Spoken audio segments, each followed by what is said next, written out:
Hello students, তোমাদের সকলকে স্বাগত জানিয়ে আজকের ভিডিও শুরু করছি।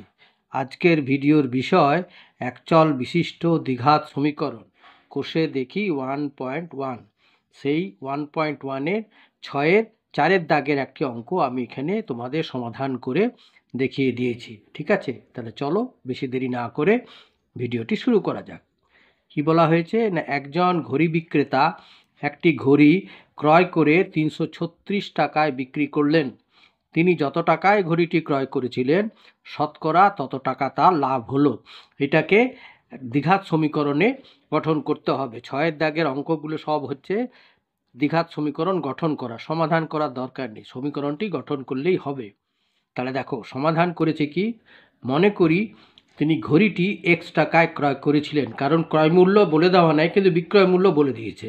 তাহলে মনে করি তিনি ঘড়িটি এক্স টাকায় ক্রয় করেছিলেন, ঘড়িটির ক্রয় মূল্য বলেছে যত টাকা, লাভ শতকরা তত টাকা, শতকরা তত টাকা। তাহলে এইখানে সুতরাং লাভের হার হচ্ছে x%, মানে 100 টাকায় x টাকা। ঠিক আছে, x% মানে হচ্ছে 100 টাকায় x টাকা।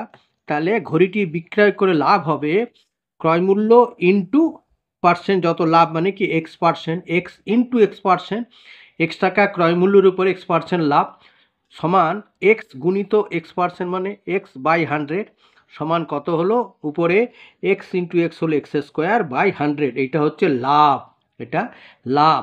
অতএব বিক্রয় মূল্য আমরা কি জানি যে ক্রয় মূল্য প্লাস লাভ। বিক্রয় মূল্যের ফর্মুলা হলো ক্রয় মূল্য তার সাথে লাভ হলে লাভ যদি হয় তাহলে হবে বিক্রয় মূল্য। তাহলে প্রদত্ত শর্তানুসারে বলেছে বিক্রয় মূল্য 336 টাকা সমান এটা হচ্ছে ক্রয় মূল্য এক্স প্লাস এটা হচ্ছে লাভ এক্স প্লাস x²/100। এবারে 336 সমান এখানে 100 আর এখানে এক্সের নিচে 1, এই দুটো লসাগু করলে হবে 100। 100কে 1 দিয়ে ভাগ করলে নিচের 1 দিয়ে ভাগ করলে হবে 100।